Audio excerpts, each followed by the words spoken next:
ఏపీకి అంటే ఇప్పుడు ఇంతకుముందు చెన్నై నుంచి హైదరాబాద్ రావడానికి ఎన్ని సంవత్సరాలు పట్టింది ఇండస్ట్రీ రావాలి అంటే? మరి దానికి సంబంధించిన వాళ్ళ యొక్క మౌలిక వసతులు కూడా వాళ్ళకి మనం కల్పించగలగాలి. ఇలాంటి పరిస్థితుల్లో మరి చెన్నై నుంచి హైదరాబాద్ రావడానికి ఎన్ని సంవత్సరాలు పట్టింది? దానికి ఎంతమంది సహాయ సహకారాలు అందించారు? ఎంతమంది హీరోలు కూడా మరి వాళ్ళు స్టెప్స్ తీసుకున్నారు? ఆ నేపథ్యంలో అప్పుడున్న గవర్నమెంట్ సహాయ సహకారాలు అందించింది. మరి దీనికి సంబంధించి ఇప్పుడు హైదరాబాద్ నుంచి ఏపీకి రండి అని చెప్పని అనడం, మీకు ఎక్కడ ల్యాండ్ కావాలంటే మేము ఒక 100 acres 150 acres మీకు నేను కేటాయిస్తామని చెప్పడం, మరి ఒక విధంగా మరి దీన్ని ఎలా బేస్ చేసుకుని ఒక ఏపీ ప్రభుత్వాన్ని నమ్మి ఇప్పుడున్న 5 years రేపు 5 years మరి వేరే ప్రభుత్వం వస్తుందా అని వీళ్ళు చాలా అంటే ఇన్వెస్ట్మెంట్ చేసే వాళ్ళు చాలా ఆలోచిస్తుంటారు. ఇలా నేపథ్యంలో మరి అమరావతిలో చిత్ర పరిశ్రమ రావాలి అంటే మరి ఎలా ఉండబోతోంది, మరి ప్రభుత్వం విధి విధానాలు ఎలా ఉండబోతున్నాయి, వాళ్ళకి భరోసా ఎలా కల్పించబోతుంది అనే అంశంపై మా సీనియర్ జర్నలిస్ట్ ఓం గారు దీనిపైన మరింత సమాచారం అందిస్తారు. ఓం గారు, ఓకే, మీరు ఏపీకి రండి అని ఆహ్వానించడం మంచి పరిణామమే, కానీ వాళ్ళక్కడ ఫెసిలిటీస్ కానీ ఏదైతే ఇక్కడ వీళ్ళు ఏదైతే అడుగుతారో వాళ్ళకి కావాల్సిన సదుపాయాలు అక్కడ కల్పించే అవకాశం ఉందా ఓం గారు? యాక్చువల్గా రాజుగారు ఇక్కడ 2 విషయాలు వస్తాయండి. ఒకటి ఏంటంటే ప్రభుత్వము సౌకర్యాలు కల్పించడం అనేది ఒకటండి.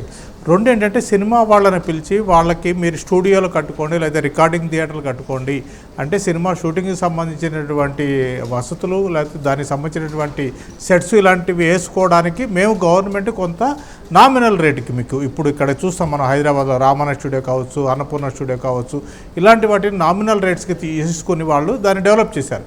అలా చెబుతున్నారా లేకపోతే గవర్నమెంటే ఇనిషియేటివ్ తీసుకుని గవర్నమెంట్ స్థలంలో ఇన్ఫ్రాస్ట్రక్చర్ని గవర్నమెంటే అక్కడ అందించే విధంగా చేస్తూ మీరు కావాల్సిన వాళ్ళు ఇక్కడికి వచ్చి ఆ ఇన్ఫ్రాస్ట్రక్చర్ని ఉపయోగించుకోవచ్చు, మీ సినిమాలో డబ్బింగ్స్ చేసుకోవచ్చు, పోస్ట్ ప్రొడక్షన్ వర్క్ చేసుకోవచ్చు అనేది చేయబోతున్నారన్న విషయంలో ఒక క్లారిటీ రావాల్సి ఉంటుందండి. ఎందుకంటే ఇక్కడ కేసీఆర్ గవర్నమెంట్ కూడా వచ్చినప్పుడు 1000 ఎకరాల్లో నేను ఫిలిం సిటీని నిర్మిస్తాను అత్యద్భుతంగా అని చెప్పారు. ఆయన 10 ఏళ్ళు ఉన్నారు, వెళ్ళిపోయారు, అందులో అసలు ఒక్కడికి కూడా పడలేదండి. అయితే అప్పుడు కూడా సినిమా రంగానికి చెందిన వాళ్ళు ఏమన్నారు అంటే గవర్నమెంట్ వైపు నుంచి ఏదైనా ఇనిషియేటివ్ తీసుకొని మాకు వసతులు కల్పించండి. ఇప్పుడు ఫిలిం స్టూడియో లాంటిది కాకుండా ఒక ఇన్స్టిట్యూట్ లాంటిది పెట్టింది అనుకోండి గవర్నమెంట్ అఫీషియల్గా. అంతకుముందు అడయార్ ఫిలిం ఇన్స్టిట్యూట్ కూడా అంతేనండి, తమిళనాడు ప్రభుత్వం ఆధీనంలో ఉండేది. అలా ఒక ఫిలిం ఇన్స్టిట్యూట్ పెట్టడము, అయితే గవర్నమెంటే కొన్ని ఇన్ఫ్రాస్ట్రక్చర్కి సంబంధించినటువంటివి ఫెసిలిటీస్ ఇస్తే ఏంటంటే తక్కువ రేటుకి అవన్నీ లభిస్తాయి సినిమా వాళ్ళకి. కాబట్టి ఆ రకంగా చేయాలని బహుశా ప్రభుత్వం అనుకుంటూ ఉండొచ్చు అండి.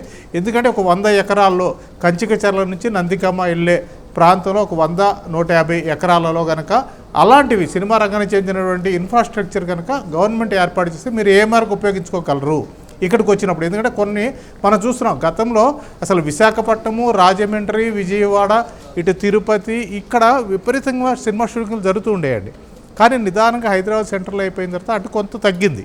ఎప్పుడైతే రామోజీ ఫిలిం సిటీ వచ్చిందో ఇక్కడ కూడా కొన్ని ఓపెన్ ప్లేసుల్లో సెట్స్ వేసుకుని షూటింగ్స్ చేస్తున్నారో అప్పుడు తగ్గింది. కాబట్టి అక్కడ కూడా సినిమా రంగాన్ని అభివృద్ధి చేయడం కోసం, ఎందుకంటేనండి ఎప్పుడైతే సినిమా రంగమో అక్కడ కూడా షూటింగ్లో జరిగినాయి అనుకోండి ఖచ్చితంగా మనీ జనరేట్ అవుతుంది, ఒక సర్క్యులేషన్ అనేటువంటిది జరుగుతుంది. కాబట్టి ప్రతిదానికి హైదరాబాద్ రాకుండా అక్కడ కొంత ఇన్ఫ్రాస్ట్రక్చర్ వర్క్ కూడా జరుపుకోవచ్చు అనేటువంటి ఒక ఆలోచనతో చేసినట్టుంది. ఏదేమైనా కానీ సినిమా రంగానికి సంబంధించి ఇటు హైదరాబాదు ఇప్పుడు విజయవాడకి దగ్గరలో కాబట్టి పెద్ద దూరం కూడా ఉండదండి. ఒక 4 hours ఇమీడియట్గా అక్కడికి వెళ్ళిపోవచ్చు ఇక్కడ క్రూ ఎవరైనా వెళ్ళాలనుకున్నా కానీ షూటింగ్లకి. కాబట్టి ఆ రకంగా ప్రభుత్వం ఆ 150 ఎకరాల్లో ఏం చేయబోతుంది అన్నది తెలియాల్సింది ఉందండి.